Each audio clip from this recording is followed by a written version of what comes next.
Shalom à tous, que tel Dieu vous bénisse, que tel Dieu vous garde. Bienvenue donc à cet enseignement sur le mot rat. Nous continuons notre série, nous sommes à la 40e vidéo sur le mot rat qui veut dire mal, mauvais. On découvre au travers des Écritures et notamment au travers de Jérémie ce que l'Éternel Dieu est en train de nous dire aujourd'hui, en fait ici, face à la situation que nous avons, dans laquelle nous sommes, pour décrire les temps en fait que nous vivons. C'est donc extrêmement important et donc nous allons approfondir, si vous le voulez bien. Remettons ces quelques instants à l'Éternel Dieu, notre Père.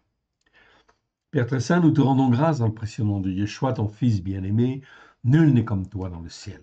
Merci Seigneur parce qu'un jour tu es venu, oui, nous chercher dans les ténèbres où nous étions et tu nous as attirés par des liens d'amour à la gloire de ton saint nom afin que nous puissions être élevés, formés, façonnés comme toi tu le veux, que nous puissions rentrer dans l'alliance que tu fis avec Abraham, Isaac, Jacob, à la gloire de ton saint nom, afin que nous puissions être ton serviteur, ta servante, dans les temps qui viennent.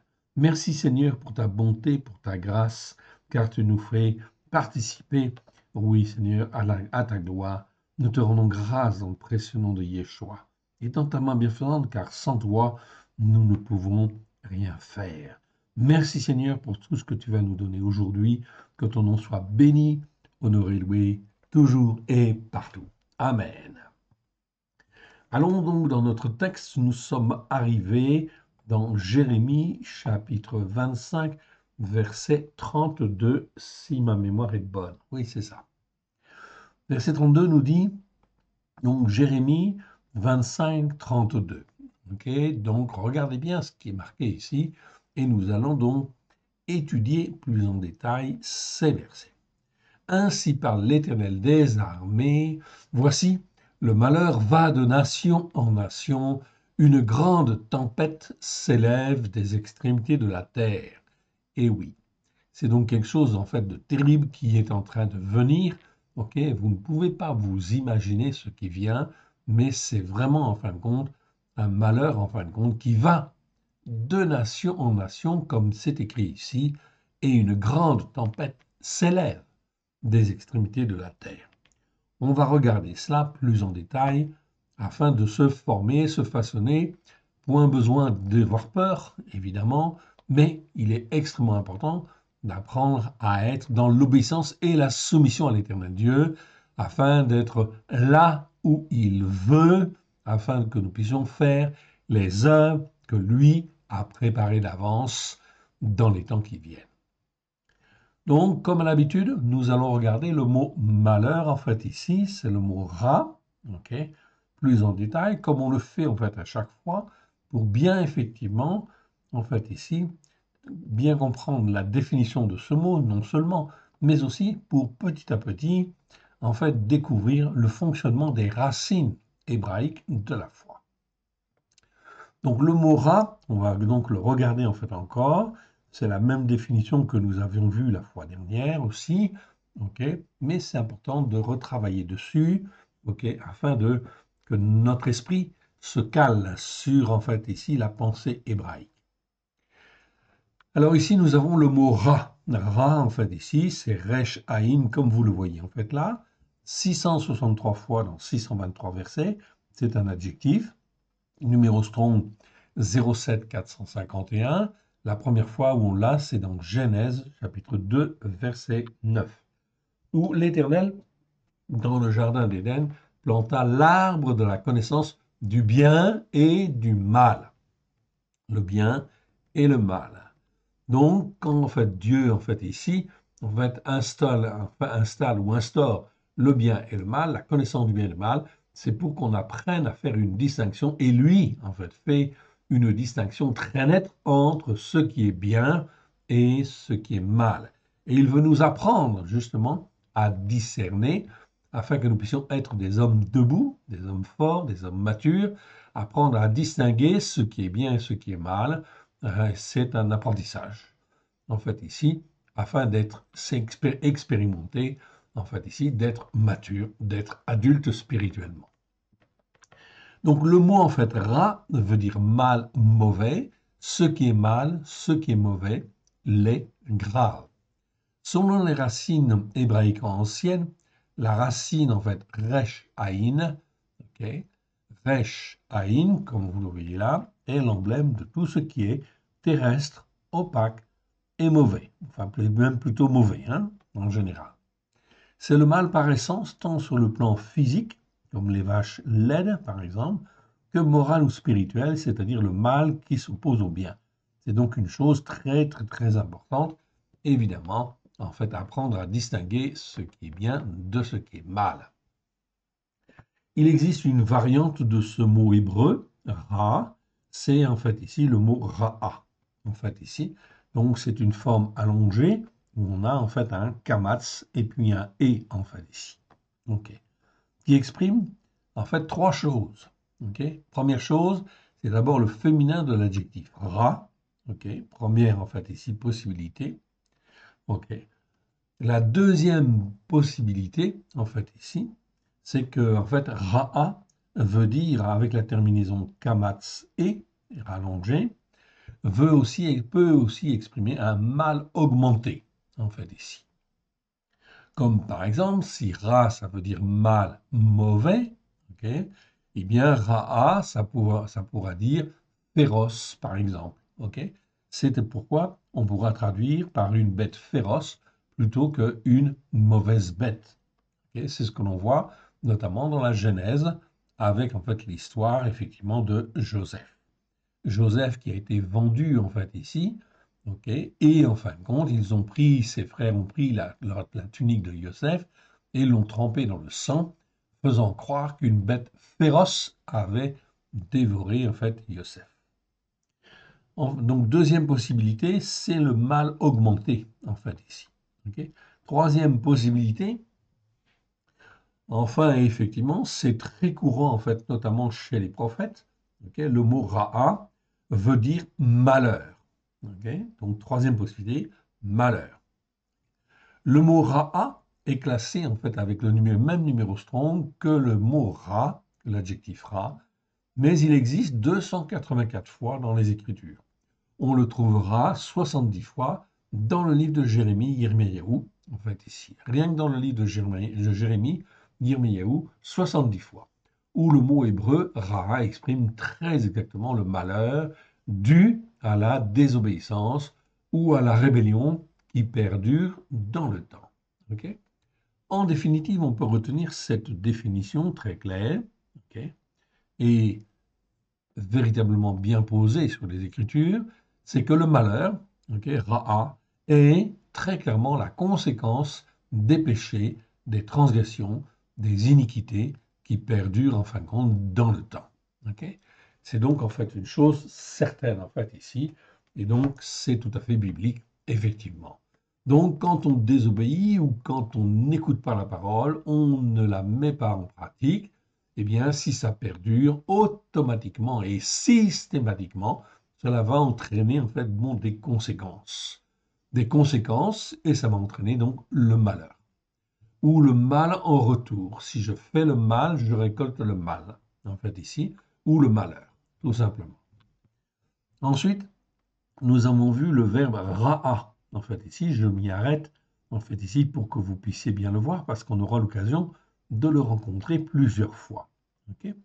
Donc ra'a, c'est donc un verbe, 83 fois dans 80 versets. C'est la racine en fait resh aïn que l'on a vu tout à l'heure, resh aïn, avec en fait la lettre aïn qui est doublée en fait à la fin. Okay. Donc ici c'est ra'a, ça se prononce. C'est un verbe ici. Numéro strong 07 489, Genèse 19, 19,7 pour la première fois. Donc ce verbe, eh bien en fin de compte, il a différentes significations, comme beaucoup de verbes, okay, selon effectivement la manière dont il est conjugué. À la forme simple ou au kal, en hébreu ça s'appelle le kal, c'est la forme simple, ça veut dire être mauvais ou être mal. Comme je l'ai dit en fait bon déjà, Moshe était mal ou se sentait mal à cause des péchés en fin de compte des enfants d'Israël. Donc là, c'est le verbe ra'a. Okay. Quand en fait le verbe est conjugué au ifil, Donc c'est une autre forme verbale qui se résume en fait à la forme de faire en fait sur les choses. Eh bien effectivement, là le sens est un petit peu différent. Quand c'est au file, ok, c'est une autre conjugaison en fait très fréquente. Kal c'est la plus fréquente en fait en hébreu. Ifil en fait ici c'est la forme qui est certainement en fait aussi très très répandue et qui est certainement une des principales avec le kal. Donc quand c'est au file, eh bien le verbe en fait ici veut dire faire le mal ou faire du mal.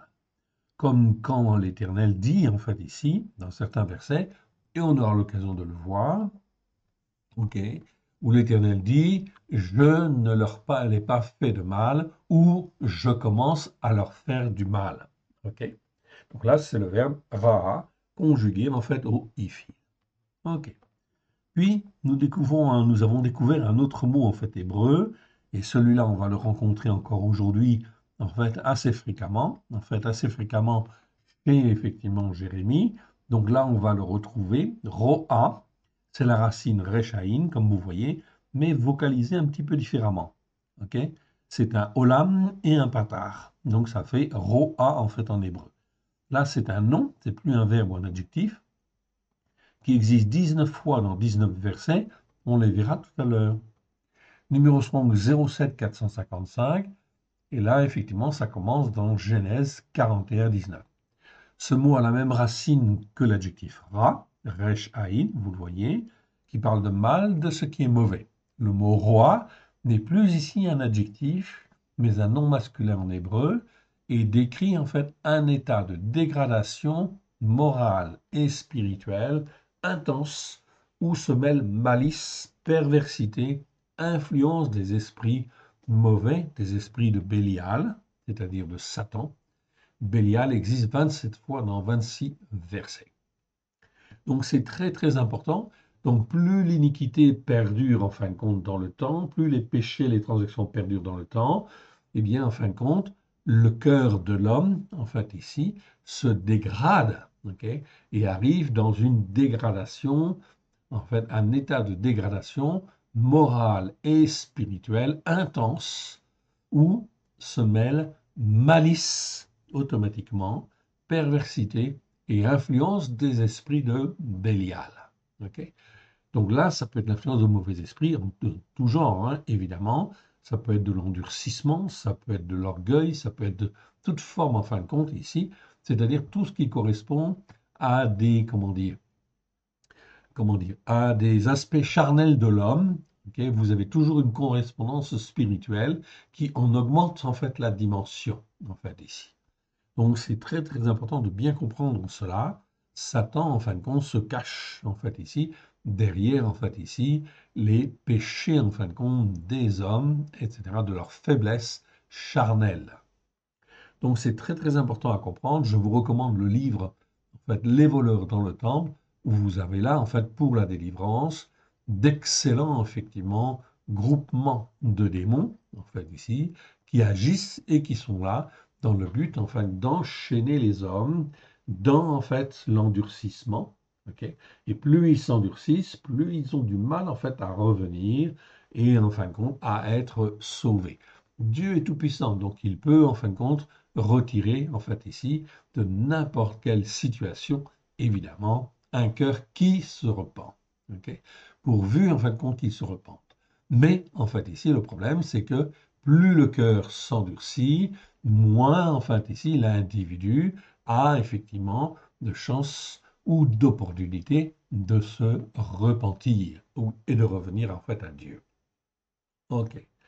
L'expression, en fait, ici, OK, dans Genèse 41, en fait, 19, l'expression, en fait, de laideur, en fait, physique extrême, OK, eh bien, ce mot exprime, en fait, l'expression d'une laideur physique extrême.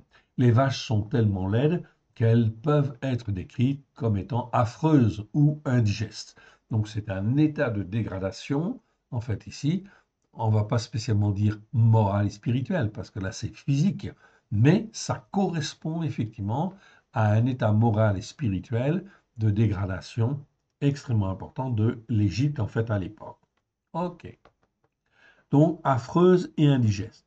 On retrouve également avec le prophète Jérémie qui parle en fin de compte de la très mauvaise qualité des figues. Ok, donc elles sont mauvaises en fait au départ, c'est l'adjectif ra, mais en fait après, eh bien on va trouver en fait le mot roa, c'est-à-dire qu'elles arrivent en fin de compte, ces figues, elles sont dans un état tellement mauvais qu'elles rentrent en fait dans un état de dégradation, en fait ici, physique, qu'elles en deviennent en fin de compte comme pourries ou donc dangereuses effectivement à manger, etc. Donc voilà, on peut le voir dans Jérémie 24, versets 2, 3, 8, 17. Je vous renvoie donc à ces versets. Les mots en fin de compte roi dans quelques versets, ça je vais passer en fin de compte ici parce qu'on va les voir tout à l'heure.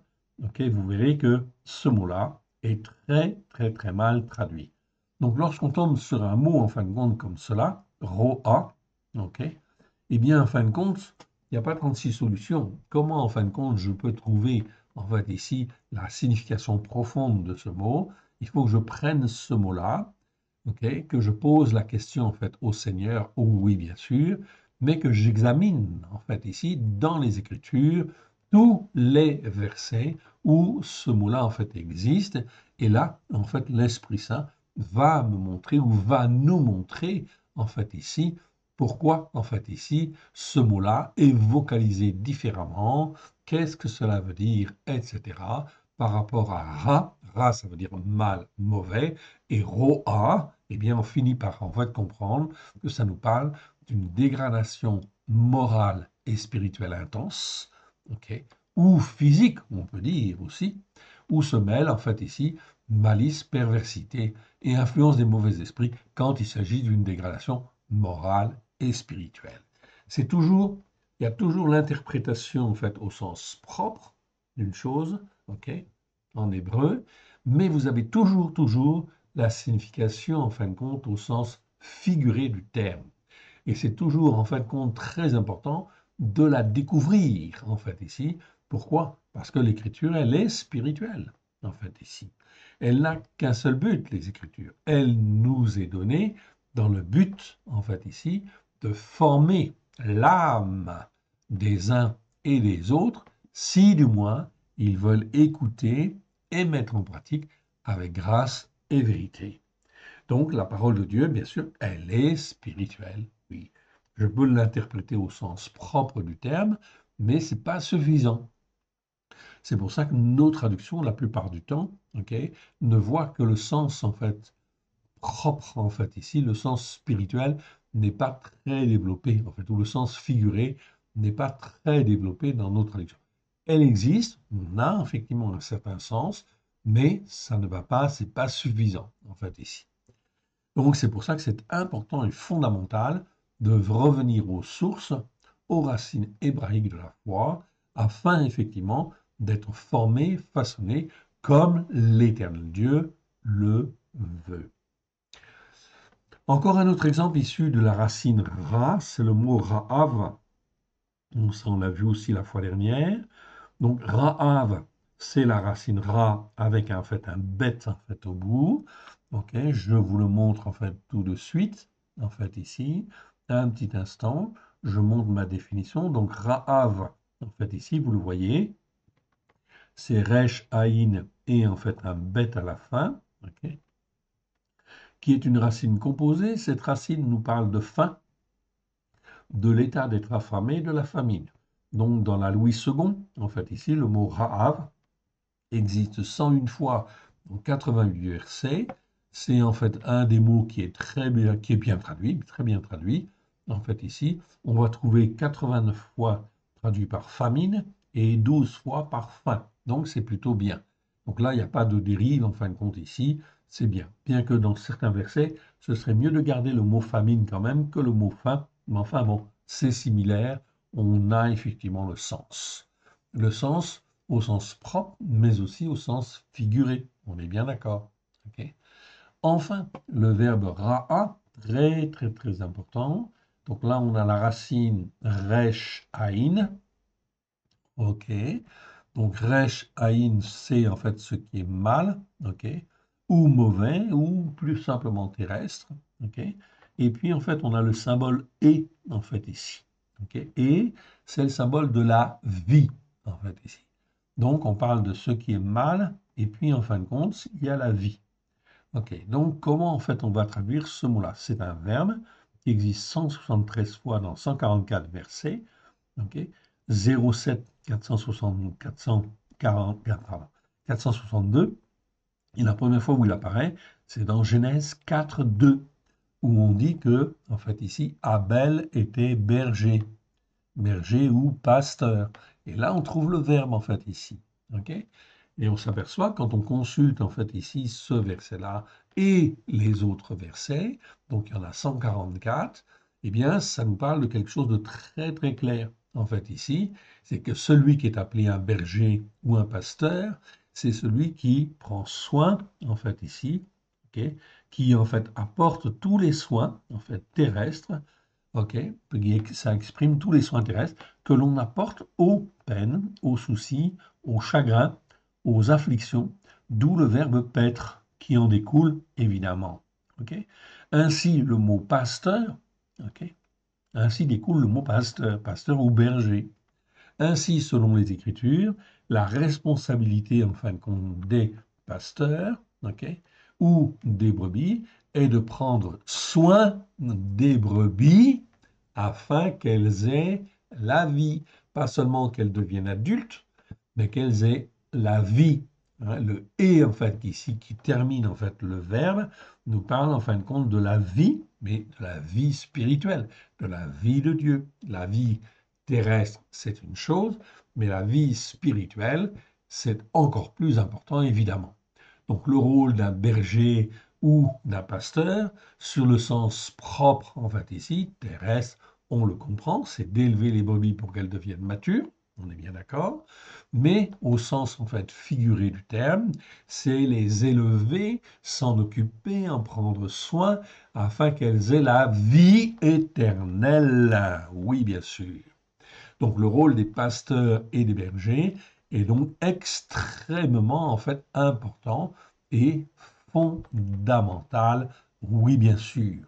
Et quand je parle de la vie, c'est bien la vie spirituelle, la vie de Dieu, au travers notamment de Christ Yeshua, donc les pasteurs, les bergers, on peut rajouter les prêtres, ou etc., ou les diacres, ou les ceci, ou tous les responsables spirituels, ils sont là, ils ont reçu en fait ici un appel dans le but de former, de façonner, afin que en fait ici les brebis puissent en fait être élevées, formées, s'attacher au seul Dieu unique et vrai, à Elohim, dans le but d'être rachetés par le sang de l'agneau et d'être formés, attachés pour rentrer dans en fait l'alliance que Dieu fit avec Abraham, Yitzhak et Jacob.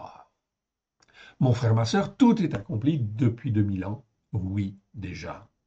Yeshua l'a dit en fin de compte ici, ok, du haut de son supplice, en fait ici, sur, en fait ici, le poteau, eh bien effectivement, en fait ici, il a dit, tout est accompli, afin que ceux qui veulent écouter et mettre en pratique puissent recevoir la vie de Dieu.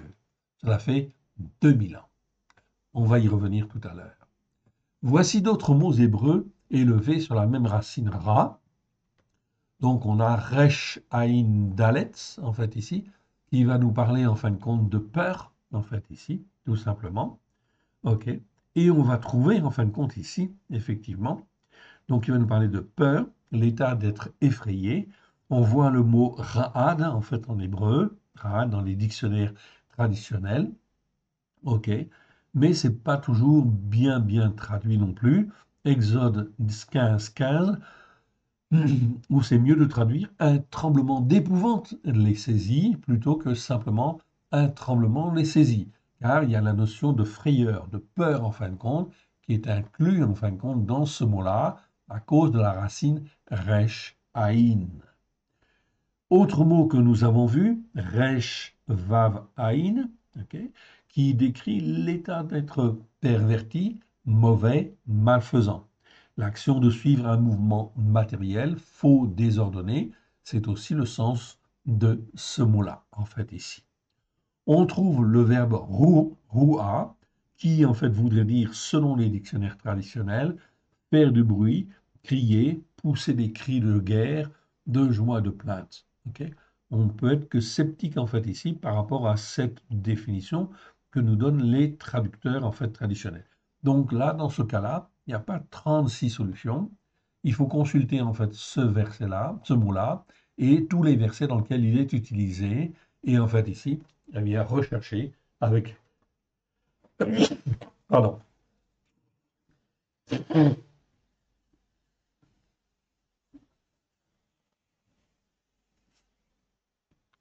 et rechercher avec l'aide de l'Esprit Saint, évidemment, ce que, en fait, ici, le Seigneur a voulu dire. Oui, bien sûr. Donc, tout cela, en fin de compte, se fait, en fait, ici, et le meilleur, en fait, dictionnaire, bien évidemment, les meilleures explications, c'est toujours l'Esprit Saint qui les a, en fait, ici. OK? Lui, il a la réponse, puisque c'est lui qui a inspiré, en fait, l'écriture, justement, en fait, aux hommes. Donc, lui, il sait. Ensuite, eh bien, nous avons en fait vu un autre mot, Resh Ain Lamed. Ok? Donc, Resh Ain Lamed, ok, nous le voyons là. Resh Ain Lamed, c'est une racine composée. Ok, ça nous parle de l'horreur, ok, du venin. L'état d'être rempli d'horreur, infecté de venin. On trouve en fait le verbe Ra'al, en fait ici, qui est traduit dans la seconde par empoisonné. Donc, c'est bien. Ok, donc là, le sens en fait hébraïque est en fait ici bien conservé.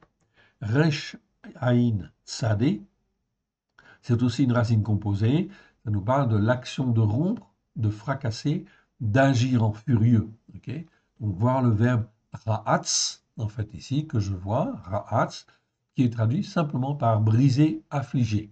Donc la traduction ici est certainement dans les versets un petit peu faible, en fait ici, par rapport au sens propre du terme, au sens primaire du terme, qui parle de l'action de rompre, de fracasser, d'agir en furieux. Okay, donc, les versets sont à revoir. Resh Aïn Shin, Resh Aïn Shin, c'est une racine composée. Ça nous parle de l'action de frémir, de trembler, de frissonner. Voir le verbe ra'ash, en fait ici, trembler, être ébranlé, ou le mot ra'ash qui veut dire tremblement, comme un tremblement de terre. Ok, bruit, tumulte, etc. Donc vous voyez en fin de compte ici tout ce qui peut être développé, enfin tout, une grande partie de ce qui est développé à partir de la racine resh aïn, ok, donc ra, la racine ra, donc ce que l'hébreu en fin de compte ici nous donne en fait ici comme signification. C'est donc là quelque chose de très important, très intéressant, évidemment, ok, et on va revenir en fait à notre texte. Ce qui nous intéresse dans ce chapitre 25, en fait, ici, de Jérémie, c'est de reprendre à partir du verset 27. Donc, on va regarder, en fait, ici, donc le verset qui nous intéressait, c'était le 32 tout à l'heure. Mais on va reprendre, en fait, le contexte, car cela nous parle d'une manière très, très importante sur ce qui se passe, en fait, aujourd'hui. OK. Donc, je reprends à partir du verset 27. Écoutez bien. Tu leur diras, donc on est dans Jérémie 25, verset 27. Vous pourrez comparer avec vos traductions si vous le voulez. Ok. Tu leur diras, ainsi parle l'Éternel des armées. Ok. Donc quand on dit des armées, je n'ai pas étudié en fait encore ce mot-là. Ok. L'Éternel des armées. Armée, en fin de compte, c'est tout ce qui est organisé et qui est puissant. En fait, ici, et qui représente en fait ici toute une organisation en fin de compte ici sur la terre ou dans les cieux en fait ici et qui agit. Donc ici c'est l'Éternel qui domine sur toutes en fait ces choses-là évidemment. Donc on étudiera plus en détail le mot armée, oui bien sûr. Ce n'est pas l'objet aujourd'hui. Tu leur diras ainsi parle l'Éternel des armées, celui qui est maître de toutes choses. L'Éloé Yishraël. Donc ici je vous ai remis la définition du mot Israël. Ok, Israël, c'est en hébreu trois racines. C'est Yi, Sra, El. Ok, ça se traduit par Dieu d'Israël. La définition dans Genèse en fait, ici, 32, verset 29 ou 28 dans certaines versions, c'est là que le Seigneur, en fin de compte, dit, en fait, ici, à Jacob, ton nom ne sera plus Jacob, mais ton nom sera Israël. Ok? Yisraël. Pourquoi? Eh bien, tout simplement, en fait, on a l'explication dans le verset lui-même. Parce que Israël est composé de trois racines. La racine principale, c'est Sarah, Sra, en fait, ici, qui veut dire combattre avec ou lutter avec. C'est pas lutter contre et c'est pas combattre contre. Non, c'est marcher avec en combattant, en fait, ici. C'est donc très, très important. Comme Jacob a marché, en fait, ici, pendant longtemps, pendant une certaine durée, c'est le mot yi, en fait, ici, le yod, qui exprime en fin de compte la puissance et la durée, en fait, ici, ok, qui en fin de compte fait que il a combattu en fin de compte pendant longtemps, en fait, avec Dieu, en fait, ici, et elle, ça veut dire avec Dieu. Donc, Yisraël, ça exprime ce que Jacob, en fait, était. C'était un homme qui était un lutteur, un combattant, en fin de compte, avec Dieu, au travers, en fait, de ces nombreuses années de marche par la foi. C'est ça qui est important de bien comprendre, en fait, ici. Israël, c'est en fait ici celui ou ceux qui combattent avec Dieu, non pas contre Dieu, mais avec Dieu. C'est donc extrêmement important de bien comprendre cette définition de base. Alors cette définition de base, bien évidemment, elle concerne en fait l'Israël physique que nous avons aujourd'hui. Donc l'Israël physique aujourd'hui est issu bien sûr de la et c'est le peuple qui est appelé en fait ici sur la terre justement à être des combattants en fin de compte pour Dieu, avec Dieu et non pas contre Dieu. Ce qui n'a pas toujours été le cas effectivement dans le cours de l'histoire. Mais qui en fait est vraiment Israël? Sur le plan spirituel, c'est tous ceux qui combattent avec Dieu d'une manière, en fin de compte, persévérante, ok, et selon les Écritures, oui, bien sûr. Donc, ça peut être des Juifs, mais ça peut être des non-Juifs aussi. Regardez Ruth, la Moabite, ou Rahav, qui était une Cananéenne, en fait, ici. Donc, ce n'est pas un problème, c'est une question de foi, en fait, ici. Après, c'est le Seigneur qui fait par son esprit et qui forme au travers de Christ Yeshua à la gloire de son saint nom. Donc ce n'est pas un problème. Comme Jacob avait adopté en fait ici les fils de Joseph, qui étaient descendants de Joseph, mais qui étaient aussi descendants de, en fait ici, de Asnat, ok, la fille de Pharaon. Ok, donc il n'était pas à 100% en fin de compte juif, on est bien d'accord. Donc ce n'est pas un problème pour Dieu que d'adopter, en fait ici, ok, d'adopter un fils des nations ou une fille des nations pour qu'il soit à lui. C'est une question de foi, en fait ici. Ok, donc on diminue en fait ici. Donc Israël, retenez bien, en fait, Israël, en réalité, c'est Yisraël. En fait. Tu leur diras, donc l'Éternel parle au travers la bouche de Jérémie, et il dit en fait ici à Judas, ici, ok, il dit à Judas, buvez, enivrez-vous, vomissez et tombez sans vous relever, à la vue de l'épée que j'enverrai au milieu de vous. Donc l'épée, en fait, ici, ou dans certaines traductions, le glaive, c'est rêve, en fait, ici, et ça nous parle effectivement de tout ce qui est violence, oui, bien sûr. C'est le malheur, en fait, physique, si je puis dire, en fait, ici, physique au sens de la violence, en fait, ici, qui, en fait, arrive et s'exprime. Donc l'épée, je l'ai dit, on le verra plus en détail, oui, mais ça peut être en fait ici une nation qui vient opprimer, évidemment, comme hier Nebuchadnezzar qui vient opprimer en fait les Juifs. Mais ça peut être aussi toute forme, en fin de compte, ok, d'agressivité. Ça peut être en fait ici la grenade qui est jetée en fin de compte dans un bar. Ça peut être en fait ici un couteau en fait qui est sorti dans le tram en fait ici. OK, ou dans une gare, etc., ou n'importe où. C'est toute l'expression de la violence, en fait, ici, qui éclate entre les hommes, pas forcément entre les nations. Ça peut être entre les nations, mais ça peut être aussi entre les hommes. C'est la dispute, la discorde, OK, la violence, en fin de compte, qui arrive. à la vue de l'épée que j'enverrai au milieu de vous. Et s'ils refusent de prendre de ta main la coupe pour boire, dis-leur ainsi par l'Éternel des armées, vous boirez. Donc là, on voit bien que la détermination de l'Éternel Dieu, en ce qui concerne son peuple de Juda, eh bien, en fin de compte, elle est en fait irrévocable quelque part. Le jugement, en fin de compte, est là. De la même manière, aujourd'hui, nous sommes en 2025. Cela fait 2000 ans que tout est accompli à la croix et les hommes et les femmes n'écoutent pas la Torah de Dieu pour la mettre en pratique avec grâce et vérité. Alors, verset 29. L'Éternel dit, car voici dans la ville sur laquelle mon nom est invoqué. Donc, ça veut dire que Juda a été effectivement, en fait ici, chéri de l'Éternel. Oui. Et si l'Éternel Dieu a jugé son propre peuple, il jugera aussi toutes les nations. Et c'est ce qui arrive. Nous sommes en fin de compte dans ce temps-là, en fait, ici. Donc ici, hier, l'Éternel disait, je commence à faire du mal. Et là, vous retrouvez en fin de compte ici le mot en fait qu'on a étudié tout à l'heure dans la racine. Okay, le mot en fait ici, ra'a, c'est-à-dire resh aïn aïn, 83 fois dans 80 versets, okay, qui est conjugué au ifil. Donc, je commence à faire du mal. Donc, vous voyez que l'Éternel Dieu ici, en fait ici, eh bien, en fin de compte, il dit très clairement, je commence à faire du mal, en fait ici, contre son propre peuple. Ne le ferait-il pas contre les nations aujourd'hui, en 2025, alors que ça fait 2000 ans, en fait ici, que Yeshua, en fait, est venu pour, en fin de compte, révéler la parole pleine de grâce et de vérité? Bien sûr que c'est évident.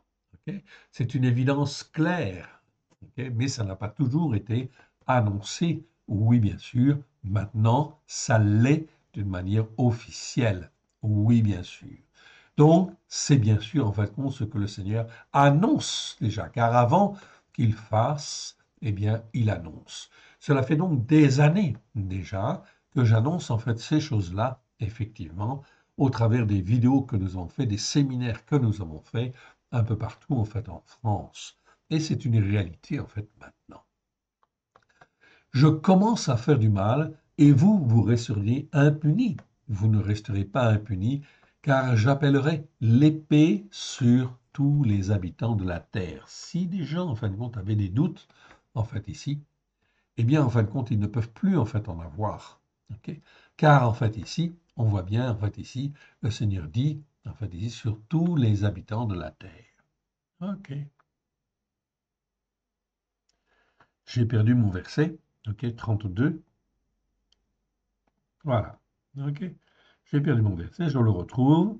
Un petit instant. Ainsi parle l'Éternel des armées, verset 32. Voici le malheur. Non, non, c'est pas celui-là.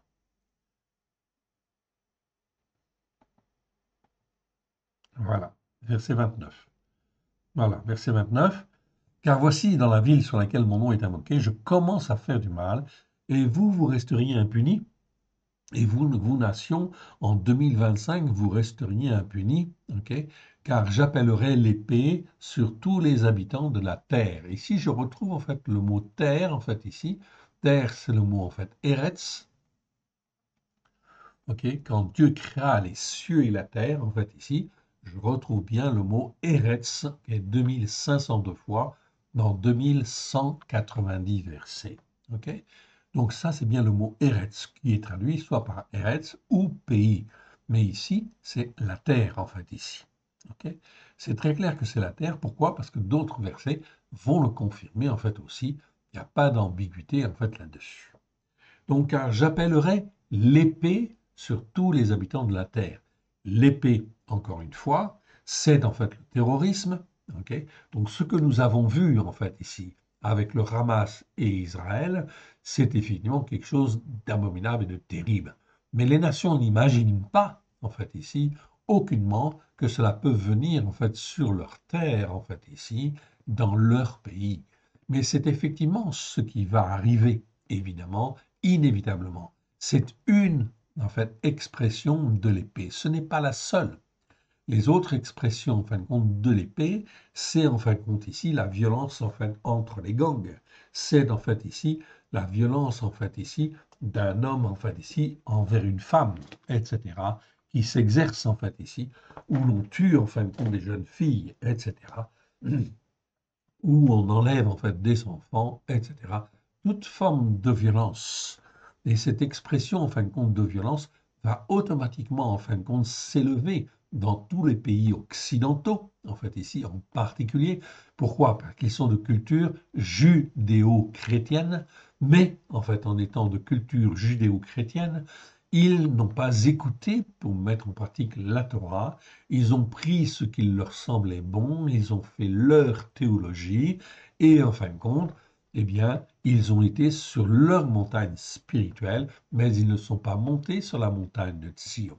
Est-ce qu'on se moque de Dieu? Non. Donc, les jugements, en fin de compte, viennent et ils vont venir. Voilà pourquoi la France, en fait, ici, qui est un des pays particuliers, en fait, ici, en Europe, puisque la France, comme je l'ai dit, le mot France, c'est le mot Tsarfat, et c'est là où l'on fonde, en fait, les bijoux, ok, où on fonde en fait les idées de manière à pouvoir en fait les répandre de par le monde auprès des autres nations. Et la France devait être en fait ici un soutien pour Israël, évidemment, ok, non seulement un soutien pour Israël, mais aussi d'être parmi les nations, la nation qui montre en fait ici le chemin en fait ici à la gloire de l'Éternel, qui montre l'exemple. Alors, si la France, la République française ne l'a pas fait, en fait, et renie en fait le Seigneur officiellement en disant je suis laïque, c'est le problème de la République. Mais ce n'est pas le problème des Français. Les Français, eux, ils aiment. Et je crois en fin de compte ici, quelque part, que beaucoup de Français, en fait ici, aiment non seulement Israël, mais aiment en fait la parole de Dieu pour l'écouter et la mettre en pratique et montrer en fait l'exemple. Oui, je n'ai pas dit tous les Français, évidemment, mais une grande partie, en fin de compte, des Français, tout au moins, c'est dans l'appel, c'est dans le sang, en fait, ici, quelque part.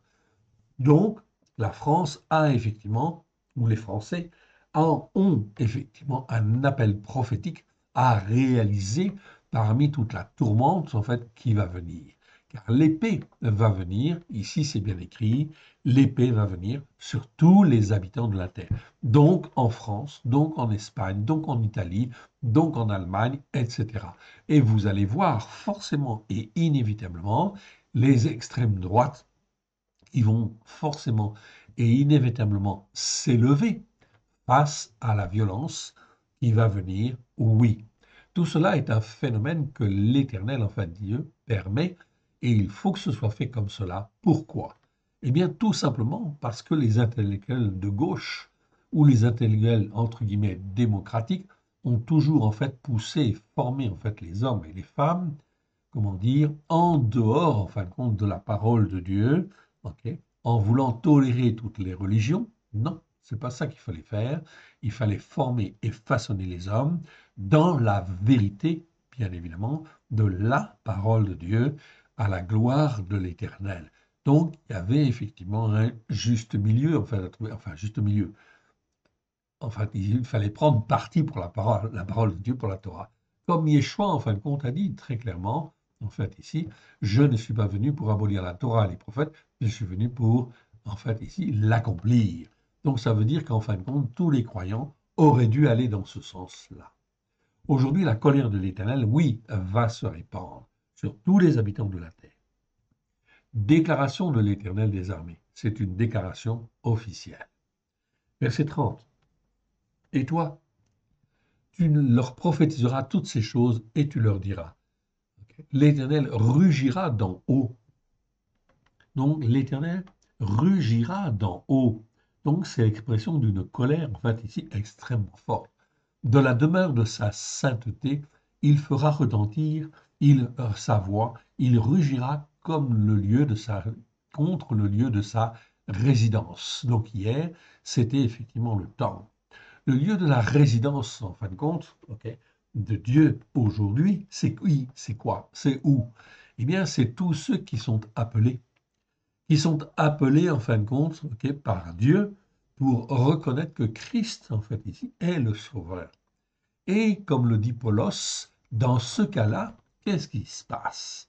Eh bien, on voit très clairement dans les Écritures que, en fin de compte, c'est le corps de l'homme qui devient le temple, en fin de compte, du Saint-Esprit, normalement, en fait, ici. Mais est-ce que cela s'est réalisé? Si cela s'était réalisé, aujourd'hui, en fin de compte, il y aurait une bénédiction partout, évidemment. Pourquoi cela n'a pas lieu, en fin de compte, ici? Tout simplement parce que les temples, en fait, de Dieu, n'étaient pas, en fin de compte, sanctifiés comme, en fait, ils auraient dû l'être, évidemment. Donc, il y a des conséquences, en fait, de ça.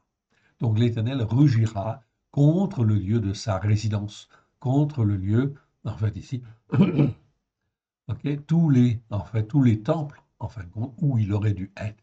Il poussera des cris comme ceux qui foulent au pressoir contre tous les habitants de la terre. Donc, vous voyez ici cette expression contre tous les habitants de la terre. Vous pouvez regarder en fin de compte dans le texte en fait en hébreu, c'est bien en fin de compte ici, en fait le mot Eretz et tous les habitants de la terre sont concernés. Et oui, parce que la terre, elle appartient en fait à Dieu. Ok. Et l'Éternel Dieu créa les cieux et la terre. Évidemment, tout lui appartient. Alors, effectivement, il faut plier le genou devant l'Éternel. Sinon, en fait, il va réagir, oui, bien sûr. Et en fin de compte, il va réagir, mais il ne va pas seulement réagir, il va rugir, en fait, ici, cette fois-ci. Oui, bien sûr. OK. Le bruit parvient jusqu'à l'extrémité de la terre, car l'Éternel est en dispute avec les nations. Si on n'avait pas bien compris, en fait, ici, on voit bien que l'Éternel est en dispute avec les nations. L'Éternel est en dispute avec la France, l'Éternel est en dispute avec l'Espagne, avec l'Italie, avec l'Allemagne, avec tous les pays, et les États-Unis, en fait, aussi. OK? Bien évidemment. OK? Tous sont concernés, oui, bien sûr. Quoique, les États-Unis ont un gros avantage en fait ici, en ce moment, c'est que l'Éternel Dieu, en fait ici, a suscité en fait ici Trump, en fait ici, oui bien sûr, pour qu'il prenne position en faveur d'Israël, ok, et de bousculer en fin de compte ici, comment dire, les habitudes, l'iniquité en fin de compte des nations et des peuples vis-à-vis d'Israël. Oui, car l'Éternel n'a pas oublié son peuple. Israël est le premier-né et l'Éternel Dieu va s'occuper de relever Israël. Voilà pourquoi l'Éternel Dieu, en fait ici, permet en fait que Trump soit le président des États-Unis et bouscule en fait ici toutes les nations et prenne des décisions qui ramène en fait ici la terre à Israël comme elle devrait l'être, oui bien sûr, selon ce qui est en fait dit dans les promesses faites à Abraham, Isaac et Jacob. Là, on le voit très clairement. L'Éternel Dieu dit en fait à Abraham, à Isaac et à Jacob, je donnerai toute cette terre à Israël, à ta descendance. Donc, il fallait aller dans ce sens-là, oui, bien sûr.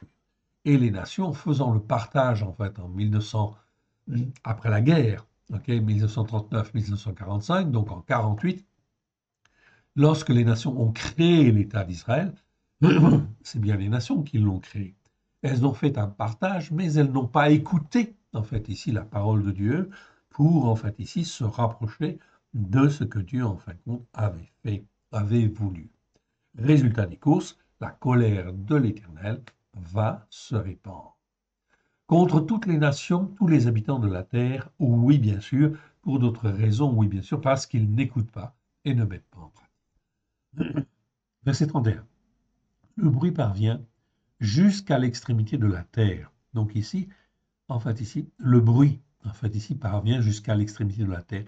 Donc ici, il y a quelque chose qui va se passer, qui va se répandre, en fait ici, d'une manière très très large, à droite et à gauche, sous différentes formes, ok, jusqu'aux extrémités de la terre. Car l'Éternel est en dispute avec les nations. Entre, il entre en jugement contre toute chair. Donc là, on parle de jugement, très bien, et toute chair. Ok, donc là, on parle bien toute chair, c'est-à-dire en fait les Français, ça veut dire les Anglais, ça veut dire les Italiens, ça veut dire les Espagnols, ça veut dire en fin de compte même les Juifs, en fait ici, ok, les Russes, les Chinois, etc. Oui, Il entre en jugement contre toute chair. Il livre les méchants. Ok, déjà, quelque part. Méchant, en fait, on avait vu ce mot-là. Ok, méchant, c'est en fait le mot rachat.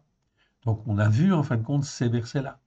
Ok, rachat, 263 fois dans 249 versets. Le méchant, je le rappelle, la définition du méchant, ici, c'est un adjectif. C'est celui qui a entendu ou écouté la parole de Dieu, en fait, ici, mais qui ne veut pas la mettre en pratique. Ok. Et donc, comme il ne veut pas la mettre en pratique, il résiste et en fait, il se comporte comme un méchant. Qu'il soit méchant physiquement ou en fin de compte pas, peu importe, dès lors qu'il refuse d'écouter et de mettre en pratique, eh bien, il est considéré comme un méchant. L'Éternel Dieu dit ici, je livre les méchants à l'épée, ok? Donc à la violence, ok? Donc à la violence qui peut éclater à droite et à gauche.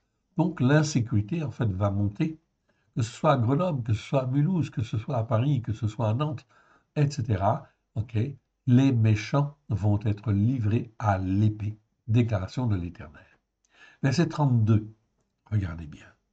Ainsi parle l'Éternel des armées. Voici le malheur. Donc la traduction second avait traduit par calamité. Non, non, non, non, non. Ici, c'est le mot ra'a, ok? Dans sa forme en fait allongée. Donc ra'a, c'est bien le malheur. Voici, le malheur, c'est bien malheur. C'est pas calamité en fait ici. Ok. Donc il faut que je corrige en fait le verset. Le mal ou le malheur en fait ici plutôt, ok, va de nation en nation. Et en fin de compte ici, aïe aïe aïe. Donc va de nation en nation, et une grande tempête s'élève des extrémités de la terre. Eh oui. Donc là, on ne peut pas être plus clair. Comme hier, en fait, ici, Nebuchadnezzar, les Babyloniens, en fait, ici, avaient envahi tous les pays, en fin de compte, du Moyen-Orient. C'était vraiment, en fin de compte, ok, un malheur extrême, oui. Tout cela a été dû, en fin de compte, en fait, au péché, aux transgressions, aux iniquités des enfants d'Israël de l'époque. Ok. Aujourd'hui, c'est exactement la même chose. On transpose, en fait, ici, tous les jugements. La parole de Dieu, elle est vérité. Elle est la même hier, aujourd'hui et demain. Donc, ce qui s'est passé hier, les jugements contre le peuple, son peuple, ok, eh bien, l'Éternel va juger toutes les nations de la même manière.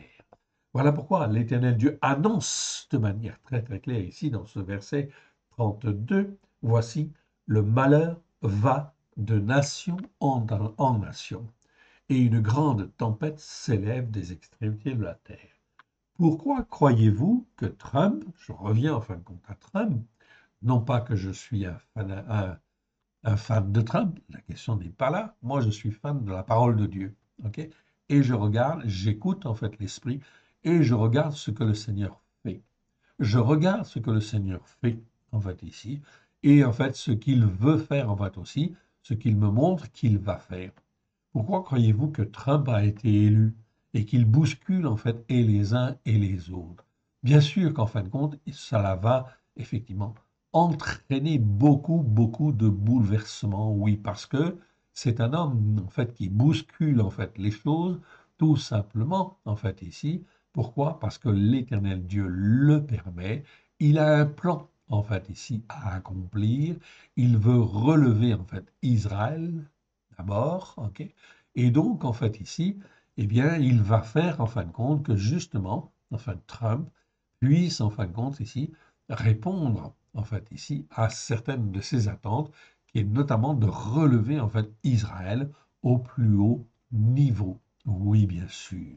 Au plus haut niveau, pourquoi? Eh bien, tout simplement parce que, en fin de compte, l'Éternel Dieu a promis à Israël, a promis de réaliser, en fin de compte, des promesses, en fait, faites à Abraham, Isaac, Jacob, qui se réalisent au travers de Yeshua. Et donc, voilà pourquoi, en fin de compte, nous devons, que nous soyons juifs ou non juifs, on doit effectivement écouter la parole de Dieu, la mettre en pratique avec simplicité de cœur, ok, de manière, en fin de compte, à faire partie du plan de Dieu, du plan de salut de Dieu, dans toute la tempête, en fait, qui va venir. une grande tempête s'élève des extrémités de la terre. C'est une réalité, nous sommes en 2025, elle va venir, cette tempête, oui, bien sûr. Ok, elle va venir effectivement et ça va en fin de compte faire très, très, très, très, très mal. Les hommes, les femmes ne s'imaginent pas.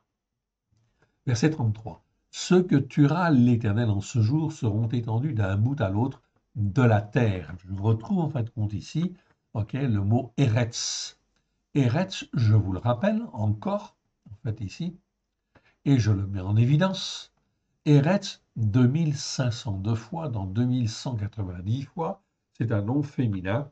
0776, Genèse 1.1 pour la première fois, en fait ici.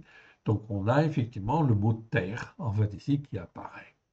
Et l'Éternel créa les cieux et la terre, Genèse 1.1. Ok, donc tout lui appartient. Ok. Ici, en fait, on continue le verset, il dit, ils ne seront ni pleurés. Donc l'Éternel Dieu, en fait, ici, va déclencher l'épée. Donc ce sont des épées, en fin de compte, c'est-à-dire des guerres, si vous voulez, des conflits, des tensions de droite à gauche, qui, en fin de compte, vont entraîner, en fin de compte, d'énormes dégâts, en fait, ici. Ceux que tuera l'Éternel en ce jour seront étendus d'un bout à l'autre de la terre. Ils ne seront ni pleurés, ni recueillis, ni enterrés. Ils seront comme du fumier sur la terre adamique. Alors là, on retrouve l'autre expression qui est traduite dans nos Bibles, qui est très très mal traduite, et qui est toujours traduit en fin de compte par terre, comme le mot Eretz, pareil. Donc, mais ce n'est pas la terre, en fait, ici, physique, en fait, ici. Ils seront comme du fumier sur la terre adamique. Donc, c'est Adama. Adama, en fait, c'est un mot qui existe, en fait, ici, 225 fois dans 211 versets. C'est un nom féminin, ok? Et la première fois où il apparaît, c'est Genèse 1, 25. Alors, la terre adamique. En fait, ici, je vais vous redonner la définition. Je pense que c'est important. Alors, la terre adamique, on va aller la voir, en fait, ici. OK. Tous les habitants de la terre sont concernés. OK. Tous les habitants de la terre sont concernés. OK. Car on voit aussi dans l'Apocalypse 3.10, il est dit, parce que tu as gardé la parole de la persévérance en moi, je te garderai aussi à l'heure de la tentation, Péresmos, 19 fois dans 19 versets, qui va venir sur le monde entier pour éprouver les habitants de la terre. Donc on retrouve en fait ici, dans l'Apocalypse, donc la Brit Hadasha, des paroles qui sont en fait qui viennent confirmer, avec une expression un petit peu différente, mais en fait ici ça confirme la même chose. Tous les habitants de la terre vont être éprouvés. Donc on rentre dans une phase où l'Éternel Dieu va éprouver les habitants de la terre. En quoi croient-ils? Est-ce qu'ils veulent revenir en fait à Dieu? Voilà pourquoi l'Éternel Dieu cherche des hommes et des femmes à droite et à gauche qui sont bien ancrés sur les racines hébraïques de la foi afin d'être les témoins de sa vérité. Donc Apocalypse 3.10 dit en fait ici, parce que tu as gardé la parole de la persévérance en moi, je te garderai aussi à l'heure de la tentation, Pérosmos, qui va venir sur le monde entier pour éprouver les habitants de la terre. Ou encore, les jugements de Dieu viennent et Yohanan Jean nous encourage en disant dans Apocalypse 14.12, c'est ici la persévérance des saints qui gardent les commandements de Dieu et la foi en Yeshua. Bien. Alors je reviens à la notion de Adama. Adama, en fait, ici, c'est le terme qui nous intéresse. Ici, je vous en donne la définition afin que vous compreniez, en fait, ici, de plus en plus ce que ça veut dire. Adama, en fait, ça s'écrit comme ceci. Aleph, Dalet, Mem, E. 225 fois dans 211 versets. Très bien. C'est la terre primitive, homogène, l'élément adamique, la terre adamique, voire Fabre d'Olivet, qui va nous donner en fin de compte ici une bonne idée déjà. Ces idées-là, elles existent en fin de compte, puisque la grammaire en fin de compte ici, en fait, de Fabre d'Olivet, elle existe depuis 1815. Donc ça veut dire que tous les chrétiens, en fait, ici, tous les croyants, en fait, pouvaient la consulter, en fin de compte, déjà, et voir ce que cet homme, en fait, avait reçu, en fin de compte, de l'Éternel. C'est vrai qu'il n'est pas facile à lire, je reconnais, en fait, ici, et qu'il n'a pas forcément raison, surtout, mais en réalité, il y a beaucoup de choses qui sont essentielles et basiques, et qui sont fondamentales, et qui sont justes. Le mot hébreu Adama vient, en fait, ici, donc Adama, vous le voyez ici, ok, vient du mot Adam. Adam, c'est Adam. Adam est créé avec une substance organique particulière, exprimée par les signes, en fait, d'Alet même. Donc la racine principale du mot Adama, comme du mot Adam, ok, c'est Dalet même. Donc on a donné beaucoup d'interprétations, notamment chez les chrétiens, en fait ici, où les soi-disant sages disent que ça vient de Édom, en fait ici, qui veut dire rouge, etc. Non, absolument pas. Ça vient de la racine, en fait ici, primaire, initiale, c'est Dalet même. Pourquoi? Parce qu'en fin de compte, ces deux lettres, elles expriment une chose fondamentale. C'est que la terre adamique, c'est comme une substance, en fait ici, organique, une substance spirituelle, dont le but essentiel est d'être transformé petit à petit, afin d'être un avec le Père et le Fils. Est-ce que vous comprenez bien cela? Dalet même, c'est ça que ça veut dire. C'est-à-dire la capacité d'une assimilation, en fait, ok, pour être un avec le Père et le Fils. Ok. On a exactement, en fin de compte, cette définition dans Jean 17, 17. Adama, par extension, est l'équivalent d'une terre adamique, à savoir une terre spirituelle, c'est pas la terre physique, c'est une terre spirituelle qui doit être travaillée afin d'être étape par étape transformée dans une assimilation de plus en plus parfaite avec Elohim. Si je peux donner une définition du mot Adama, c'est ça, en fait, ici, qui, en fait, ici, nous résume effectivement cette pensée-là. C'est donc extrêmement important de bien comprendre cette terre adamique, en fait, ici, c'est qu'elle doit être travaillée, en fait, ici, façonnée, afin, en fin de compte, que nous soyons transformés à l'image d'être une plante qui, en fait, porte les fruits que l'Éternel Dieu veut, si vous voulez. Yeshua résume en disant dans Jean 17, je leur ai donné la gloire que tu m'as donnée, afin qu'ils soient un comme nous sommes un. Donc la volonté, en fin de compte, du Père et du Fils, elle est là, en fait, ici. C'est que nous sommes, en fin de compte, créés, en fait, dans le but de devenir un. Donc lorsque je donne mon cœur et ma vie à Yeshua, est-ce que je suis transformé du jour au lendemain? Non. Ok. C'est comme une graine, en fait, ici. Ok. Eh bien, une graine, en fin de compte, elle est potentiellement pleine de vie, pleine de bonnes choses, mais il faut qu'elle soit plantée dans une bonne terre. Donc, ça va être la Torah, ça va être les enseignements de Dieu, l'action, en fin de compte, de l'Esprit de Dieu, qui, en fin de compte, fait éclore cette graine, en fait, ici, la fait pousser de manière à ce qu'on devienne une plante, ok, qui puisse porter les fruits que Dieu veut. C'est exactement la même image. Tout est inscrit dans la nature. C'est exactement le même symbole, la même, en fin de compte, idée. Donc ici, l'Éternel Dieu dit au travers de Yeshua, en fait, afin qu'il soit, en fait, ici, un comme nous sommes un. Jean, en fait, 17, 8 et 14, Yeshua dit, je leur ai donné les paroles que tu m'as données. Mon frère, ma soeur, quand Yeshua, en fin de compte, il dit cela lorsqu'il est sur la terre, ok, il a donné les paroles que tu m'as données. Quelles sont les paroles que, en fin de compte, Yeshua a données à ses disciples? Ce que les nations appellent le Nouveau Testament n'était pas écrit et n'existait pas, en fait, à l'époque. Donc, toutes les paroles reposaient sur la Torah, les prophètes et les psaumes, à la lumière de Yeshua. Oui, bien sûr. Voilà pourquoi la Torah est la vérité. Donc tous ceux qui aujourd'hui, en 2025, rejettent la Torah, ça veut dire qu'ils sont à côté de la plaque. Oui, bien sûr, et ils ne peuvent pas grandir. Eh bien, malheur, en fait, ici, l'Écriture dit, malheur, malheur à eux, le malheur, en fin de compte, vient. Et en fin de compte, c'est d'abord la violence, oui, ok, mais ce ne sera pas que la violence. Adama représente en fait la terre qui doit être travaillée. On continue sur la définition en fin de compte du Adama. Adama représente la terre qui doit être travaillée pour que l'esprit de Elohim développe au travers de Christ nos facultés de compréhension. Regardez bien cela. Nos facultés de compréhension et que nous puissions porter les fruits que Elohim veut à sa gloire et à la gloire de celui qui l'a envoyé. Cultiver sa terre, ça veut dire quoi? Cultiver sa terre, ça veut dire spirituellement développer ses capacités à comprendre la volonté du Père. Okay? Donc cultiver sa terre ou cultiver sa vigne, ça a une dimension en fait propre, on est d'accord, mais ça a aussi une dimension dans la Bible, okay? Une dimension spirituelle, okay? Une dimension en fin de compte ici, okay?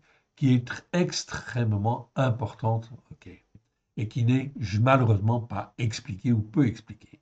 Voilà le sens figuré ou sens spirituel du mot hébreu Adama, que Efo Fabre d'Olivet appelle la terre adamique. Donc nous garderons le terme terre adamique de manière à se familiariser avec cette appellation. Et petit à petit, l'Esprit Saint dans notre esprit va nous montrer en fait ici ce qu'il en est plus exactement.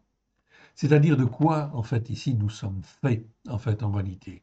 Donc, la tradition chrétienne, qui n'a généralement pris que le sens propre des mots, a occulté le sens figuré, en fin de compte, des mots hébreux. La tradition chrétienne, okay, a largement déformé le sens hébraïque en disant, en fait, ici, okay, notamment, que nous sommes poussière et que nous sommes faits de la poussière ou de la boue, en fait, ici. Non, nous ne sommes pas faits de la poussière de la terre ou de la boue. Nous sommes faits en fin de compte de la terre adamique.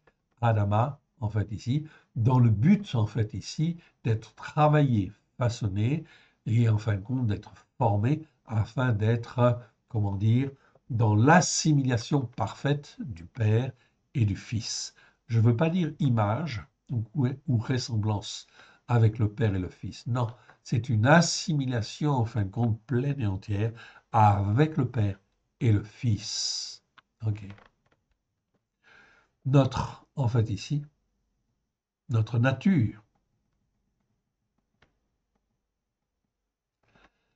selon la pensée hébraïque, est d'avoir été fait dès le départ dans le but potentiel de devenir un avec le Père et le Fils, dès lors que notre terre, notre être, est cultivé selon la Torah, les prophètes, les psaumes, avec grâce et vérité, au travers de Christ Yeshua.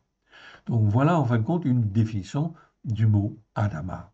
Voilà ce qu'il fallait expliquer en fait ici que les pasteurs, okay, les prêtres, okay, les bergers en fin de compte, tous les responsables spirituels devaient effectivement faire. Ok?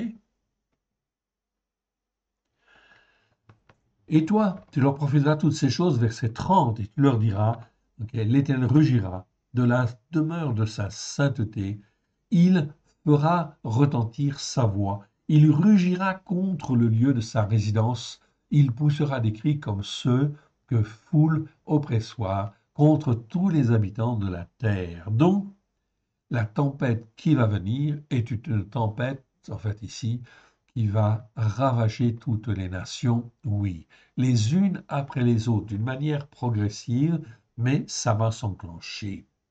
Ok.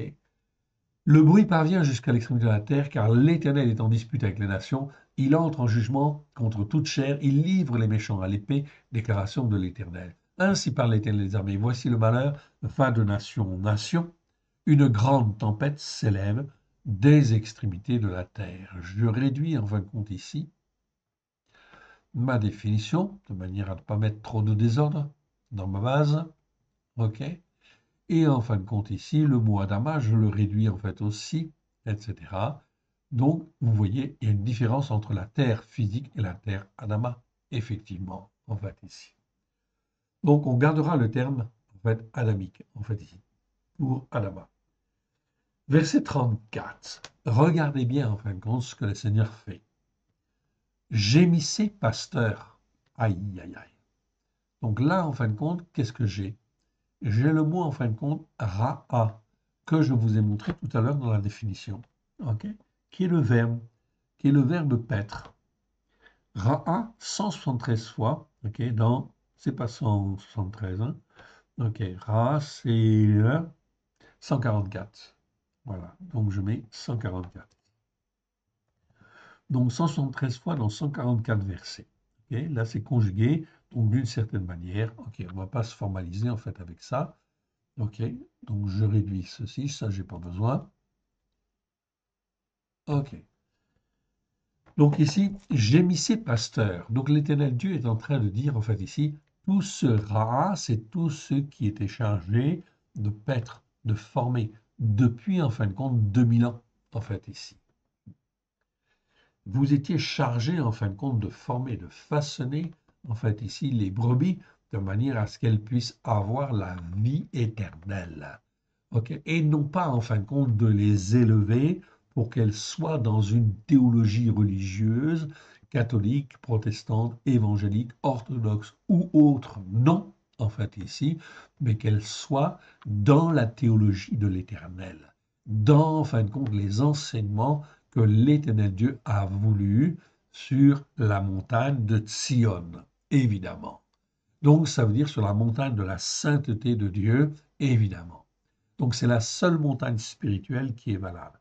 Toutes les autres montagnes spirituelles, okay, puisqu'on parle d'élévation, on traduit par montagne. Mais en fait, le mot art, ça nous parle d'élévation spirituelle. C'est exactement ça. Donc, on peut parler de la montagne catholique, okay, des collines protestantes ou montagnes pour certains, en fait, ici, okay, ou en fait évangélique. Okay, pareil, les collines évangéliques, ou en fait la montagne en fait orthodoxe, etc. Est-ce que en fait ici les responsables spirituels ont enseigné en fait ici comme l'Éternel Dieu le veut, avec grâce et vérité, sur la Torah, les prophètes et les psaumes? C'est Dieu qui juge. Okay, l'Éternel Dieu dit, je vais envoyer l'épée. Okay, je vais envoyer l'épée. Gémissez en fait, pasteur, vous qui êtes là, qui avez enseigné en fait ici, ok, eh bien effectivement, vous n'avez pas fait le travail comme en fin de compte l'Éternel Dieu le voulait. Alors, gare à vous en fait ici, car l'Éternel en fait compte arrive. Gémissez, pasteur, ce n'est pas moi qui le dis, et criez, roulez-vous dans la cendre, conducteurs de troupeaux, car les jours sont venus où vous allez être égorgés. Je vous briserai et vous tomberez comme un vase de prix. Plus de refuge pour les pasteurs, c'est fini. Plus d'échappatoire. Ici, en fin de compte, c'est le mot péléta. Péléta, en fin de compte, c'est traduit des fois par salut. Dans la Bible second, c'est traduit par salut. Non, non. C'est beaucoup plus fort que cela, en fait, ici. Péléta, ça nous parle d'échappatoire. C'est qu'il n'y a plus d'échappatoire possible, en fait, ici. Ce n'est pas le salut. Il n'y a plus d'échappatoire possible pour les conducteurs de troupeaux. Donc l'Éternel Dieu, en fin de compte, ici, vient en jugement et est en train, en fin de compte, d'appliquer ces jugements. Et ces jugements terribles, en fait, ici, quelque part. Ok. Plus d'échappatoire pour les conducteurs de troupeaux. On entend les cris des pasteurs, ok, donc vous ne l'avez pas vu encore, mais vous allez le voir. On entend les cris des pasteurs, les gémissements des conducteurs de troupeaux, car l'Éternel dévaste leur pâturage. Ok.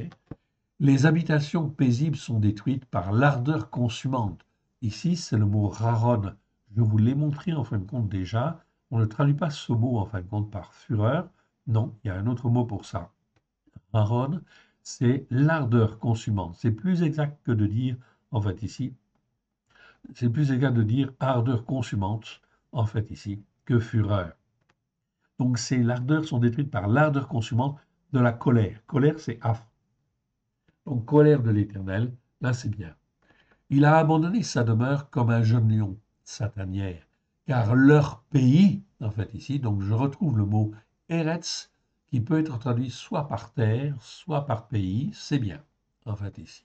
Donc dans certains cas, on ne peut pas dire terre, car leur terre, en fait, est réduite en un désert. Non, car leur pays, en fait ici, en français, ça coule mieux, effectivement, et c'est effectivement comme ça qu'on peut le traduire.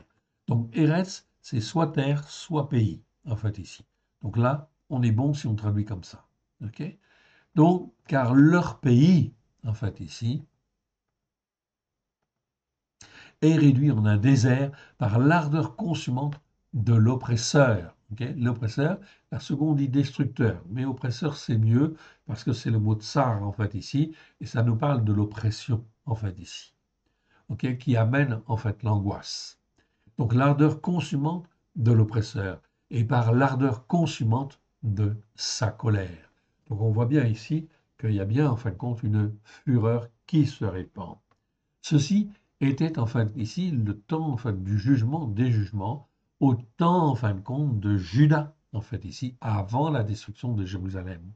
L'Éternel Dieu a jugé son propre peuple, Juda et Jérusalem, sa propre ville. Alors, il laisserait les nations faire ce qu'elles veulent? Non. Les prémices de la colère de Dieu, on le voit déjà. Toutes les inondations, en fait, ici, que vous avez vues, ok, les incendies que vous avez vus, ok, les, en fait, usines qui ferment, en fait, ici, les violences, le terrorisme, en fait, qui s'expriment, ici, à droite et à gauche, tout cela, c'est l'expression de la colère, en fin de compte, de Dieu, de l'épée, en fait, qui vient. La venue du Covid, en fait, aussi, tout cela est un avertissement, en fait, ici. C'est plus qu'un avertissement. C'est montrer, en fin de compte, que la peste, en fait, est là. C'est-à-dire, en fait, ici, la peste en hébreu, c'est, en fait, ici, des maladies qui sont contagieuses, qui répandent et qui, en fait, font beaucoup, beaucoup de mal. OK? Donc, nous avons vécu ça. Et le Covid, le monde, en fait, ici, l'a subi. Effectivement. Donc, on voit bien que ça concerne tous les habitants de la Terre. Donc, je reprends, en fin de compte, le mot, en fait, ici, Ra, ici, et on va aller donc au suivant, en fait, ici, pour voir où on arrive.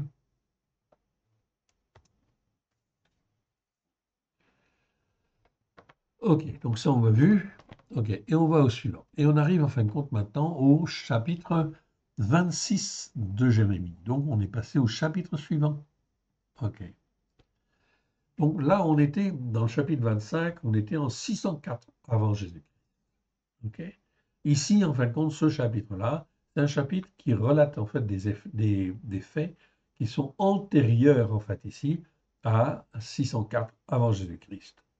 Donc, rappel, 4 ans plus tôt, en 608 avant Jésus-Christ. C'était le commencement, en fin de compte, du règne de Jéhoïakin, okay, Joachim, fils de Yoshiaou. Yoshiaou fut un bon roi, mais Jéhoïakin non, roi de Juda. Cette parole fut prononcée de la part de l'Éternel en ces mots. Okay. Tout simplement, on rappelle ceci pour montrer que, justement, Yoshiaou était un roi qui était bien devant Dieu, okay, mais Jéhoïakin, son fils, n'a pas été bien devant Dieu. Okay. Et voilà ce que le Seigneur, en fin de compte, dit au travers de la bouche de Jérémie. Ainsi parle l'Éternel. Tiens-toi dans le parvis de la maison de l'Éternel et dis à ceux qui, de toutes les villes de Yehuda, viennent se prosterner dans la maison de Yehuda, dans la maison de l'Éternel, toutes les paroles que je t'ordonne de leur dire, n'en retranche pas un mot. Tous ceux qui viennent se prosterner, donc c'était des croyants. Et oui. Donc là, le Seigneur, en fin de compte, qu'est-ce qu'il fait, en fait, ici? Il est en train de montrer, en fait, ici, les jugements qu'il opère sur tous les croyants de l'époque. Et c'est exactement la même chose, en fin de compte, ici, aujourd'hui, en 2025, l'Éternel Dieu va s'occuper notamment de tous les habitants de la terre, mais en particulier des croyants.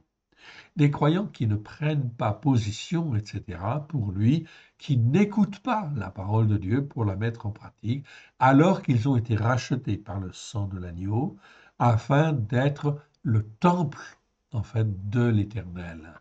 Un temple pour l'Éternel. Verset 3. Peut-être écouteront-ils et reviendront-ils, chaque homme, de la voix qui attire sur lui le malheur. Donc je retrouve en fait ici, ok, très très bien.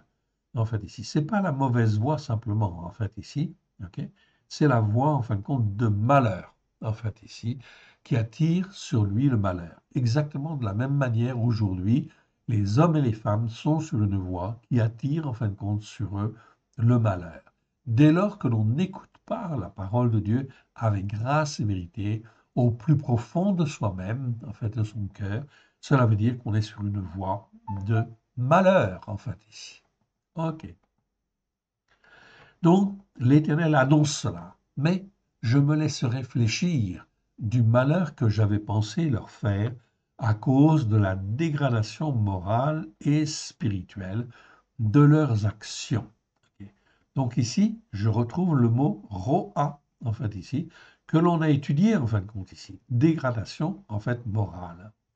Dégradation morale, en fait, spirituelle des uns et des autres. La situation des croyants, en fait, aujourd'hui, malheureusement, en fait, est extrêmement grave. Extrêmement grave, ok? Pourquoi? Eh bien, parce qu'elle entraîne, en fin de compte, ici, vers, en fait, ici, la ruine. Oui, bien sûr. Le mot roi, je vous ai dit que je vous montrerai, en fait, les versets, comment, en fait, ils sont traduits. Alors, en fait, je vais vous le montrer, en fait, afin que vous compreniez bien, en fait, ici, cette dimension.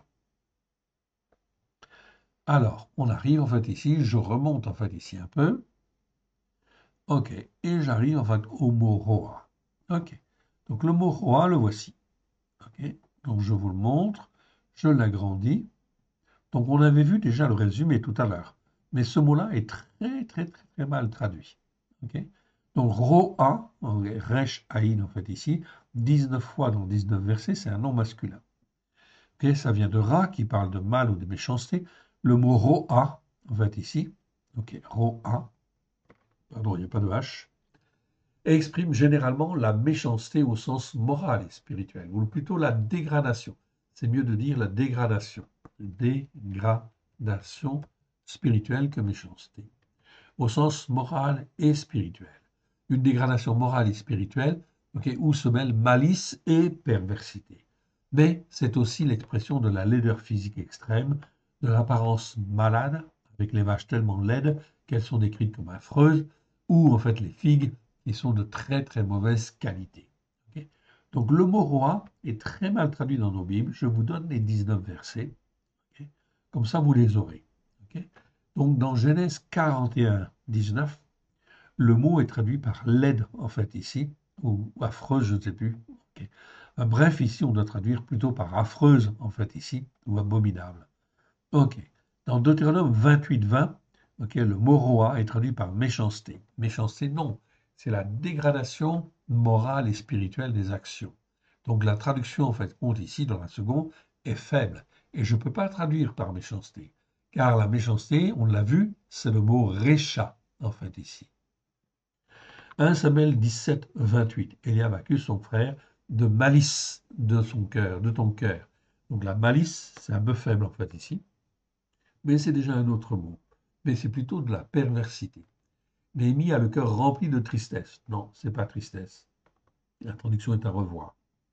Ici, c'est traduit par malice en fait aussi. Ici, c'est un visage triste dans Ecclésiaste. Ésaïe 1,16, ça nous parle de méchanceté, en fait, encore des actions. Non. C'est en fait la dégradation morale et spirituelle des actions. Jérémie 4.4, pareil, méchanceté des actions. Jérémie 22, méchanceté des actions. Méchanceté de vos actions. Méchanceté de vos actions. Il y a de la mauvaise qualité des figues, en fait, ici. Okay. Donc, c'est de la dégradation, en fin de compte, de l'état, en fait, des figues. Oui, bien sûr. Jérémie 24.3, mauvaise qualité des figues. Très bien. Okay. Jérémie, en fait, 24.8, mauvaise qualité des figues. Et Genèse, Genèse. Jérémie, en fin de compte, 25.5, méchanceté de vos actions. Ok, méchanceté de vos actions encore. Jérémie, en fait, 29.17, des figues de mauvaise qualité, qui montrent en fait une qualité corrompue et irrécupérable. Genèse 44.22, méchanceté de vos actions. Et en fait, Osée 9.15, malice de leurs œuvres. Donc tous ces versets sont à revoir dans la traduction. Vous pouvez le faire de votre côté si vous le voulez. En fait, ici, ça vous permettra en fin de compte d'approfondir et d'affermir un petit peu plus, en fait, ici, ces mots-là, dans, en fait, ici, nos esprits, oui, qui ont besoin d'être affermis. Donc, continuons ce que le Seigneur, en fait, nous dit, en fait, ici. Donc, vu la dégradation morale et spirituelle, en fait, ici, si les hommes, en fait, reviennent, en fait, ici, de leur mauvaise, en fait, action, en fait, ici, de la dégradation morale et spirituelle, l'Éternel Dieu est tout-puissant pour revenir. Tu leur diras, ainsi parle l'Éternel. Si vous ne m'écoutez pas quand je vous ordonne de suivre les enseignements de ma Torah, que j'ai mis devant vous. Donc on est là en fait aujourd'hui. Est-ce que les hommes et les femmes écoutent en fait ici les enseignements de la Torah? Cela fait des années, des années, des années que nous enseignons que la Torah est la vérité parce que c'est ce que l'Écriture dit. Mais est-ce que en fait les hommes et les femmes écoutent? Est-ce que les chrétiens ils écoutent? La réponse, vous la connaissez. Alors, en fin de compte, ici, on peut dire qu'il y a bien une dégradation morale et spirituelle des actions, en fin de compte, des croyants. Ok. D'écouter les paroles de mes serviteurs. Tu leur diras ainsi par l'Éternel, si vous n'écoutez pas, quand je vous ordonne de suivre les enseignements de ma Torah, que j'ai mis devant vous, d'écouter les paroles de mes serviteurs, les prophètes, que je vous envoie, et que je vous ai envoyés dès le matin, et que vous n'avez point écouté, alors je traiterai cette maison comme Shiloh. Ok, ici, je ferai de cette ville une malédiction pour toutes les nations de la terre. Les sacrificateurs, les prophètes et tout le peuple entendirent Jérémie, Yirmiyahu, prononcer ces paroles dans la maison de l'Éternel. Donc on voit en fin de compte ici, Shiloh, c'était le lieu où il y avait le temple de l'Éternel. Mais en fin de compte, ils n'avaient pas écouté à l'époque, et donc l'Éternel Dieu a supprimé en fin de compte Shiloh.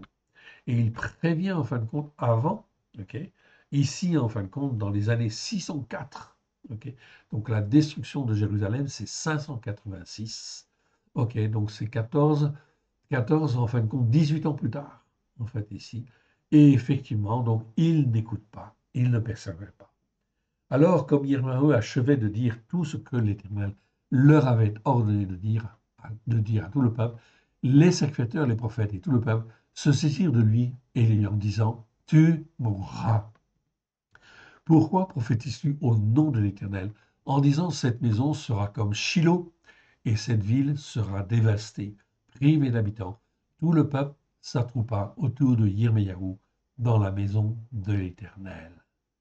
Lorsque les chefs de Yehuda eurent appris ces choses, ils montèrent à la maison du roi, ok, à la maison de l'Éternel, et s'assirent à l'entrée de la porte neuve de la maison de l'Éternel. Alors les sacrificateurs et les prophètes parlèrent ainsi aux chefs et à tout le peuple. Cet homme-là mérite un jugement de mort, car il a prophétisé contre cette ville, comme vous l'avez entendu de vos oreilles. Yirmiyahu dit à tous les chefs et à tout le peuple, l'Éternel m'a envoyé pour prophétiser contre cette maison et contre cette ville toutes les choses que vous avez entendues. Maintenant, réformez vos voies et vos œuvres. Écoutez la voix de l'Éternel, votre Elohim. L'Éternel se laissera fléchir, c'est pas se repentira, hein, attention, c'est-à-dire que l'Éternel est prêt à changer en fin de compte de voie, à ne pas appliquer en fait ici les jugements qu'il va annoncer, qu'il annonce, si les hommes et les femmes reviennent. Voilà pourquoi aujourd'hui, en fait, il faut dire Torah Emet, ta Torah est la vérité. Ok. Et il faut que les hommes et les femmes écoutent et que le mot grec nomos veut dire Torah, veut dire les enseignements de la Torah, et qu'il faut revenir à la Torah avec grâce et vérité. C'est le même appel, en fin de compte, de repentance qu'hier, en fait, ici. Revenez. L'Éternel se repentira, pas se repentira, se laissera fléchir du malheur qu'il a prononcé, en fait, ici, contre toutes les nations. Pour moi, me voici entre vos mains. Traitez-moi comme il vous semblera bon. Sachez seulement, si vous me faites mourir, vous vous chargez du sang innocent, vous, cette ville et ses habitants, car en vérité, l'Éternel m'a envoyé vers vous pour prononcer à vos oreilles toutes ces paroles. Donc, est-ce que Jérémie, en fin de compte, il fléchit, en fin de compte, devant la pression? Non, il est tout seul, mais il est attaché à l'Éternel Dieu. Voilà, en fin de compte, ce qu'il faut faire, mon frère, ma sœur. C'est, en fin de compte, s'attacher à l'Éternel, écouter et mettre en pratique avec grâce et vérité, et ne jamais fléchir devant l'ennemi. L'ennemi, en fin de compte, qui est là, en fait, ici, pour polluer, pervertir et les uns et les autres, et, en fait, ici, les entraîner dans des mauvaises voies, ou des voies de malheur, ou des voies qui conduisent à la dégradation morale et spirituelle. OK. On arrive en fin de compte dans Jérémie, en fin de compte ici, 26, mai 26, verset 19. Mais je vais m'arrêter là pour aujourd'hui. Ok. Donc on est dans Jérémie 26,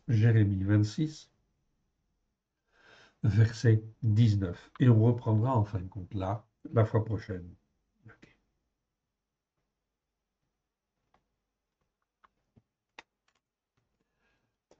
Remettons ces quelques instants à l'Éternel, notre Dieu, notre Père. Père très saint, nous te rendons grâce dans le précieux nom de Choix. Merci Seigneur pour ta parole. Oui, ta parole est la vérité. Seigneur, nous voulons écouter, entendre, Seigneur, ta parole à la gloire de ton saint nom. Nous sommes comme un rien devant toi, Seigneur. C'est toi qui es le juste. Et dans ta main bienfaisante, Seigneur, sonde nos cœurs, sondonnera.